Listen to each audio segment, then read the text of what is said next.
നേതാവ് V D സതീശന്റെയും Congress നേതാക്കളുടെയും വർഗീയ തന്ത്രങ്ങൾ തുറന്നു കാട്ടിയിരിക്കുകയാണ് ഇടതുമുന്നണി. ഒരു ഭാഗത്ത് ജമാഅത്തെ ഇസ്ലാമിയോടും മറുവശത്ത് BJPയോടും ചേർന്നുകൊണ്ടുള്ള അവിശുദ്ധ കൂട്ടുകെട്ടാണ് വി ഡി സതീശന്റേതെന്ന് CPIM എറണാകുളം ജില്ലാ സെക്രട്ടറി S സതീഷ് പറഞ്ഞു. നമുക്ക് ആദ്യം ആ വാക്കുകളൊന്ന് കേൾക്കാം. കേരളത്തിലെ ഇടതുപക്ഷ ഗവൺമെന്റ് മുമ്പോട്ട് വയ്ക്കുന്ന ബദൽ കാഴ്ചപ്പാടും കേരളത്തിൻ്റെ വികസന കാഴ്ചപ്പാടും കേരളത്തിൻ്റെ ജനക്ഷേമ പ്രവർത്തനങ്ങളെയും ഊന്നി നിന്നുകൊണ്ടുള്ള രാഷ്ട്രീയ പ്രചരണം ഞങ്ങൾ മുമ്പോട്ട് വയ്ക്കും. ഈ പ്രവർത്തനങ്ങളുമായി മുമ്പോട്ട് പോകുമ്പോൾ ജില്ലയിലെ UDF, വിശേഷിച്ച് ജില്ലയിലെ കോൺഗ്രസ് അസാധാരണമായ ചില നീക്കങ്ങൾ നടത്തുന്നത് നമുക്ക് കാണാൻ കഴിയും. ചിറ്റാറ്റുകര പഞ്ചായത്തിലും കോട്ടുവള്ളി പഞ്ചായത്തിലും കേരളത്തിലെ UDFന്റെ ഏറ്റവും പ്രബലമായ പാർട്ടികളിലൊന്നായ ലീഗ് സീറ്റ് ആവശ്യപ്പെട്ടിട്ടുണ്ട്. എന്നാൽ നൽകാൻ തയ്യാറായിട്ടില്ല. പറവൂർ അസംബ്ലി മണ്ഡലത്തിലെ ഒരു കേന്ദ്രത്തെ പോലും മത്സരിക്കാൻ പോലും ലീഗിന് അവസരം നൽകുന്ന സമീപനം വി ഡി സതീശന്റെ നേതൃത്വത്തിൽ കോൺഗ്രസ് സ്വീകരിച്ചിട്ടില്ല എന്നുള്ളതാണ് കാണാൻ കഴിയുന്ന ഒരു പ്രധാനപ്പെട്ട കാര്യം. അങ്ങനെ ചെയ്യുമ്പോൾ തന്നെ ലീഗിനെ അവഗണിച്ച കേന്ദ്രങ്ങളിൽ ജമാഅത്തെ ഇസ്ലാമിയെ ലീഗിന് പകരം UDFന്റെ ഘടകകക്ഷിയാക്കി പറവൂർ മണ്ഡലത്തിലെങ്കിലും മാറ്റി തീർത്തിട്ടുണ്ട് എന്നുള്ളത് കാണാം.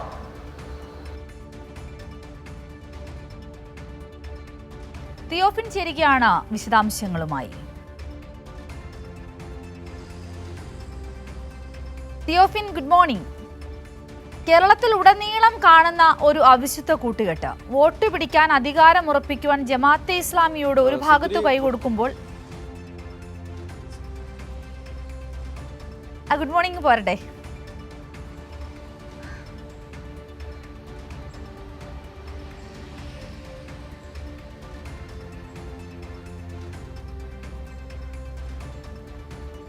ശരി സിന്ധൂരി, അതായത് പലയിടങ്ങളിലും പലതരത്തിലുള്ള ധാരണ കോൺഗ്രസ് നേതൃത്വം ഉണ്ടാക്കിയിട്ടുണ്ട്. ഇതിൽ ഏറ്റവും പ്രധാനം എറണാകുളത്ത് വി ഡി സതീശന്റെ നേതൃത്വത്തിൽ ഉണ്ടാക്കിയിട്ടുള്ള കൂട്ടുകെട്ടാണ്. അത് തന്നെ പലപ്പോഴും വർഗീയ കൂട്ടുകെട്ടെന്ന് പറയുമ്പോൾ ഏതെങ്കിലും ഒരു ഭാഗത്താണ്. ഇവിടെ അങ്ങനെയല്ല. ഇവിടെ രണ്ട് വശത്തുമുള്ള വർഗീയ സംഘടനകളുമായി കൂട്ടുകെട്ടുണ്ടാക്കിയിട്ടുണ്ട്. ജമാഅത്തെ ഇസ്ലാമിയുമായി ഒരു ഭാഗത്ത് കൂട്ടുകെട്ടുണ്ടാക്കുമ്പോൾ മറ്റൊരു രീതിയിൽ മറ്റൊരു ഭാഗത്ത് BJPയുമായുള്ള കൂട്ടുകെട്ട്, അങ്ങനെയുള്ള രണ്ട് തരത്തിലുള്ള രണ്ട് ധ്രുവങ്ങളിൽ നിൽക്കുന്ന വർഗീയ കൂട്ടുകെട്ടുകൾക്ക് കോൺഗ്രസ് തന്നെ നേതൃത്വം നൽകുന്നു. അതിന് വി ഡി സതീശനാണ് നേതൃത്വം നൽകുന്നത് എന്നാണ് ഇപ്പോൾ വ്യക്തമാവുന്നത്. അതിൻ്റെ കൃത്യമായ കണക്കുകൾ നിരത്തിക്കൊണ്ട് തന്നെയാണ് LDF ഇക്കാര്യം തുറന്നു കാണിച്ചുകൊണ്ട് പ്രചാരണ പ്രവർത്തനങ്ങളുമായി മുന്നോട്ട് പോകാൻ തീരുമാനിച്ചിരിക്കുന്നത്. ഇക്കാര്യം വിശദമാക്കിക്കൊണ്ട് ഇന്നലെ എറണാകുളം ജില്ലാ സെക്രട്ടറി സതീഷ് സംസാരിക്കുകയും ചെയ്തു. കൃത്യമായ കണക്കുകൾ വെച്ചുകൊണ്ടാണ് അദ്ദേഹം പറയുന്നത്.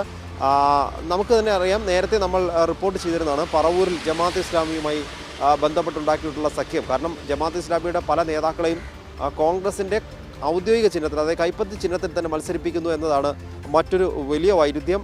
നേരത്തെ ഈ ജമാഅത്തെ ഇസ്ലാമിയുടെ ഒരു രാഷ്ട്രീയ പാർട്ടിയായ വെൽഫെയർ പാർട്ടി ഒറ്റയ്ക്ക് പലയിടങ്ങളിൽ മത്സരിച്ചിരുന്നു. അങ്ങനെ അവിടെ വെൽഫെയർ പാർട്ടിക്ക് വോട്ടുകൾ നേടാൻ കഴിഞ്ഞ സ്ഥലങ്ങളിൽ വെൽഫെയർ പാർട്ടിയെ ആ നേതാക്കളെ, അങ്ങനെ മത്സരിച്ച നേതാക്കളോ അല്ലെങ്കിൽ അവരുടെ മറ്റ് ജനങ്ങൾ അറിയുന്ന പ്രാദേശിക നേതാക്കളെയോ അവിടെ നിർത്തിക്കൊണ്ട് UDFന് കോൺഗ്രസ് സീറ്റ് ഉൾപ്പെടെ കോൺഗ്രസിൻ്റെ പാർട്ടി സ്ഥാനാർത്ഥിയെ ഇടാതെ പകരം ഈ വെൽഫെയർ പാർട്ടിയുടെ നേതാക്കളെ UDFന്റെ സ്വതന്ത്ര സ്ഥാനാർത്ഥി എന്ന നിലയിൽ അവതരിപ്പിച്ചിട്ടുണ്ട്.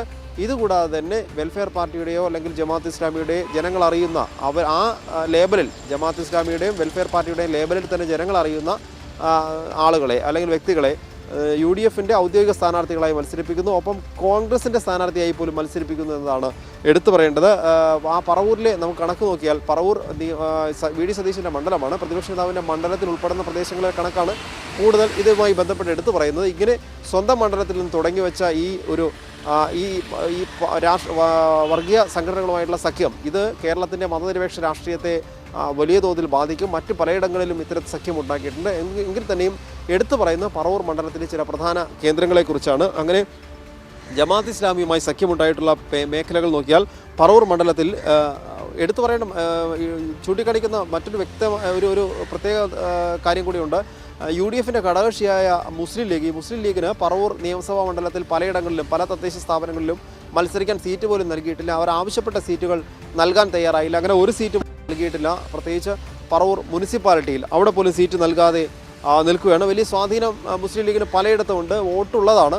എന്നിട്ട് പോലും അവരെ അവഗണിച്ചുകൊണ്ട് പകരം സഖ്യകക്ഷിയായ ലീഗിനെ അവഗണിച്ച് ഒരു സഖ്യകക്ഷിയെ പരിഗണിക്കുന്നത് പോലെ ജമാഅത്ത് ഇസ്ലാമിയെ പരിഗണിച്ചിരിക്കുന്നു എന്ന് വേണം എടുത്തു പറയേണ്ടത്. പറവൂർ മുനിസിപ്പാലിറ്റി ഒരിടത്തും ലീഗിന് സീറ്റ് നൽകിയിട്ടില്ല. തിയോഫിൻ പറഞ്ഞതുപോലെ തന്നെ ഇത്തരത്തിൽ ഈ സഖ്യകക്ഷിയായ മുസ്ലിം ലീഗിനെ കൈവിട്ട് മറ്റൊരു കൈ, അതായത് മതരാഷ്ട്രവാദം ഉന്നയിക്കുന്ന ജമാഅത്ത് ഇസ്ലാമിയുടെ കൈ കോർക്കുന്ന UDFനെയാണ് നമുക്ക് കൊച്ചിയിൽ കാണുവാൻ സാധിക്കുന്നത്. ഈ അരമന രഹസ്യം അങ്ങാടിപ്പാട്ടെന്ന് പറയുന്ന പോലെ ഈ ജമാഅത്ത് ഇസ്ലാമിയുമായുള്ള ബന്ധം എത്ര കണ്ട് രഹസ്യമാക്കി ആ സഖ്യം മുന്നോട്ട് കൊണ്ടുപോയാലും അത് പരസ്യമാകുന്ന കാഴ്ച അത് തന്നെയല്ലേ ഈ VD സതീശന്റെ മണ്ഡലത്തിൽ പോലും നമുക്ക് കാണുവാൻ സാധിക്കുന്നത്.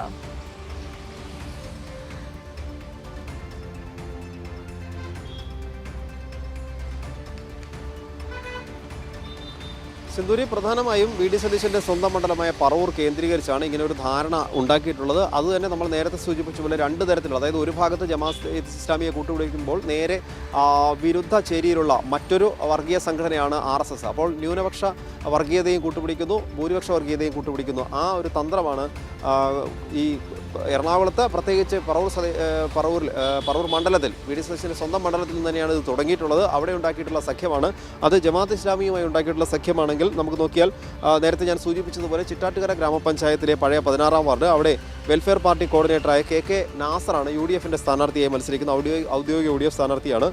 2020 ഇവിടെ ഒരു പ്രത്യേകതയുണ്ട്. അവിടെ 2020 തെരഞ്ഞെടുപ്പിൽ, തദ്ദേശ തെരഞ്ഞെടുപ്പിൽ കോൺഗ്രസിന് അവിടെ 274 വോട്ട് ലഭിച്ചതാണ്.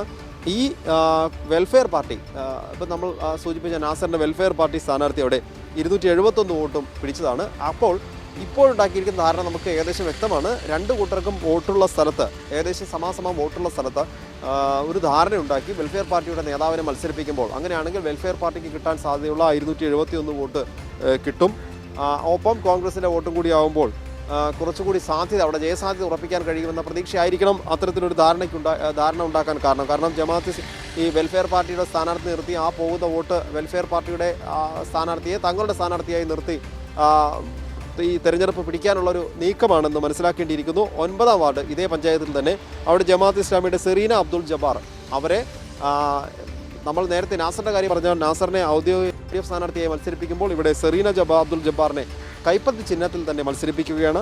കോട്ടുവള്ളി പഞ്ചായത്തിലെ 6-ാം വാർഡ്, അവിടെ 2020 വെൽഫെയർ പാർട്ടിയിൽ മത്സരിച്ച് ജയിച്ച ആളാണ് സുമയ ടീച്ചർ, വെൽഫെയറിൻ്റെ നേതാവാണ്. അവർ ഇത്തവണ UDFന്റെ ഔദ്യോഗിക സ്ഥാനാർത്ഥിയായി മത്സരിക്കുകയാണ്. ആലങ്ങാട് ബ്ലോക്ക് പഞ്ചായത്ത് ഡിവിഷനിൽ ജമാഅത്ത് ഇസ്ലാമി അവിടെ കളമശ്ശേരി മണ്ഡലത്തിലെ ഒരു പ്രധാന നേതാവായ സിറാജുദ്ദീൻ UDF സ്വതന്ത്രനായി മത്സരിക്കുന്നു എന്നതും എടുത്തു പറയേണ്ടതാണ്. ഇങ്ങനെ പലയിടങ്ങളിലും ഇത്തരം ജമാഅത്ത് ഇസ്ലാമിയുമായി നീക്കുപോക്കുണ്ടാക്കിയിട്ടുണ്ട്. സമാനമായി തന്നെ നമ്മൾ നോക്കുമ്പോൾ കോൺഗ്രസ് BJP സഖ്യം, അത് ഈ പറവൂർ മണ്ഡലത്തിൽ തന്നെയാണ് അത് ഏറ്റവും കൂടുതൽ. അങ്ങനെ നോക്കുമ്പോൾ പറവൂർ മുനിസിപ്പാലിറ്റിയിലെ വാർഡ് 1, വാർഡ് 12, വാർഡ് 30 ഈ 3 വാർഡുകളിലും BJP സ്ഥാനാർത്ഥികളെ നിർത്തിയിട്ടില്ല. ഇതും കോൺഗ്രസുമായിട്ടുള്ള നീക്കുപോക്കിൻ്റെ ഭാഗമാണ്. സ്ഥാനാർത്ഥികളെ നിർത്താതെ BJP സഹായിക്കുമ്പോൾ BJP സ്ഥാനാർത്ഥികൾ ഉള്ളയിടത്ത് സ്ഥാനാർത്ഥികളെ ഒഴിവാക്കിയോ അല്ലെങ്കിൽ ജയസാധ്യതയില്ലാത്ത സ്ഥാനാർത്ഥിയെ നിർത്തിയോ പരസ്പര ധാരണ, അങ്ങനെ ഒരു പാലമിട്ടാൽ അങ്ങോട്ടും ഇങ്ങോട്ടും എന്ന നിലയിൽ കാര്യങ്ങൾ മുന്നോട്ട് പോകുന്നു എന്നാണ് നമുക്ക് കണക്കുകൾ പലതും വ്യക്തമാക്കുന്നത്. അത് കടമക്കുടി പഞ്ചായത്ത്, ഈ കടമക്കുടി ഡിവിഷൻ, ജില്ലാ പഞ്ചായത്ത് ഡിവിഷനിലെ സ്ഥാനാർത്ഥിയുടെ പത്രിക തള്ളിയ, UDF സ്ഥാനാർത്ഥിയുടെ പത്രിക തള്ളപ്പെട്ട സംഭവം കൂടി ആ പശ്ചാത്തലത്തിൽ നമുക്കത് ഇതോടൊപ്പം ചേർത്ത് വായിക്കേണ്ടി വരും. വടക്കേക്കര ഗ്രാമപഞ്ചായത്തിലെ 20, 21, 14, 9 ഇത്രയും വാർഡുകളിൽ BJP സ്ഥാനാർത്ഥിയെ നിർത്തിയിട്ടില്ല. ഏഴിക്കര പഞ്ചായത്തിൽ 2, 3, 15, 11 വാർഡുകളിൽ സ്ഥാനാർത്ഥികളില്ല. ചേന്ദമംഗലം ബ്ലോക്ക് പഞ്ചായത്ത് ഡിവിഷൻ, അതായത് ബ്ലോക്ക് പഞ്ചായത്തിലെ ചേന്ദമംഗലം ഡിവിഷനിൽ അവിടെ കഴിഞ്ഞ തവണ തദ്ദേശ തെരഞ്ഞെടുപ്പിൽ 1000-ലധികം വോട്ട് BJP നേടിയിരുന്നതാണ്. അവിടെ ഇത്തവണ BJP സ്ഥാനാർത്ഥിയെ നിർത്തിയിട്ടില്ല. 1000 വോട്ടിലധികം ലഭിക്കാൻ സാധ്യതയുള്ള ഒരു സ്ഥലത്ത്, ഒരു ഡിവിഷനിൽ സ്ഥാനാർത്ഥിയെ നിർത്താതെ മത്സരിപ്പിക്കുന്നു എന്നത് തന്നെ ഒരു ധാരണയാണെന്ന് മനസ്സിലാക്കേണ്ടി വരും. ഇത് തന്നെയാണ് LDFും തുറന്നു കാണിക്കുന്നത്. ഈ VD സതീശൻ രൂപപ്പെടുത്തിയ ഈ സഖ്യം, ഇത് കേരളത്തിന് വലിയ അപകടമാണ് എന്ന കാര്യം തന്നെ മുന്നോട്ട് വയ്ക്കുന്നു. ഞാൻ നേരത്തെ സൂചിപ്പിച്ചതുപോലെ കടമക്കുടി ജില്ലാ പഞ്ചായത്ത് ഡിവിഷൻ, ആ ഡിവിഷനിൽ UDF സ്ഥാനാർത്ഥിയുടെ പത്രിക തള്ളപ്പെട്ടപ്പോൾ അവിടെ മത്സരം ഇപ്പോൾ LDFും BJPയും തമ്മിൽ നേരിട്ടാണ്. ആ സാധ്യത, അല്ലെങ്കിൽ അങ്ങനെ ഒരു അവസരത്തിൽ സ്വന്തം സ്ഥാനാർത്ഥി ഇല്ലാതെ വരുമ്പോൾ ഒന്നുകിൽ ഡമ്മി സ്ഥാനാർത്ഥി വേണം, അല്ലെങ്കിൽ ഒരു സ്വതന്ത്ര സ്ഥാനാർത്ഥി ഉണ്ടെങ്കിൽ സ്വതന്ത്ര സ്ഥാനാർത്ഥിയെ പിന്തുണയ്ക്കുന്ന ഒരു നയം UDF സ്വീകരിക്കാറുണ്ട്. ഇവിടെ ആരെ പിന്തുണയ്ക്കുമെന്നാണ് നമ്മൾ മനസ്സിലാക്കേണ്ടത്. എന്തായാലും ഇടതുമുന്നണിയെ ശത്രുവായി കാണുന്ന UDF അങ്ങനെയെങ്കിൽ അവിടെ ഒരു അഡ്ജസ്റ്റ്മെൻറ്റിൻ്റെ പേരിൽ ചിലപ്പോൾ BJPയെ സഹായിക്കാനുള്ള ഒരു സാധ്യതയുണ്ട്. അങ്ങനെയാണെങ്കിൽ കടമക്കുടി ഡിവിഷനിൽ, പറവൂരിലെ മറ്റ് മണ്ഡലങ്ങളിൽ BJP കോൺഗ്രസിനെ സഹായിക്കുമ്പോൾ കോൺഗ്രസ് ഈ കടമക്കുടി ജില്ലാ പഞ്ചായത്ത് ഡിവിഷനിൽ BJPയെ സഹായിക്കുകയാണോ എന്ന സംശയം കൂടി ഉയരുന്നുണ്ട് എന്ന കാര്യവും ജില്ലാ സെക്രട്ടറി ചൂണ്ടിക്കാണിക്കുന്നുണ്ട്. ശരി, തിയോഫിൻ വ്യക്തമാണ്. തിയോഫിൻ പറഞ്ഞതുപോലെ ഒരു പാലമിട്ടാൽ അങ്ങോട്ടും ഇങ്ങോട്ടും വേണമെന്നൊരു ധാരണയിലാണ് ഇപ്പോൾ ഇവിടെ പറവൂരാണെങ്കിലും എറണാകുളത്തിന്റെ വിവിധയിടങ്ങളിലാണെങ്കിലും UDFും BJPയും മുന്നോട്ട് പോകുന്നത്. അതിനോടൊപ്പം തന്നെ ഈ ജമാഅത്ത് ഇസ്ലാമിയെ മറുകയിൽ ചേർത്ത് പിടിക്കുവാനും മറക്കാത്ത VD സതീശിനെയും UDFിനെയുമാണ്, പ്രത്യേകിച്ചും കോൺഗ്രസിനെയാണ് നമുക്കവിടെ കാണുവാൻ സാധിക്കുന്നത്. അതിന്റെ വിശദാംശങ്ങളാണ് തിയോഫിൻ നമ്മളോട് പങ്കുവച്ചിരിക്കുന്നത്.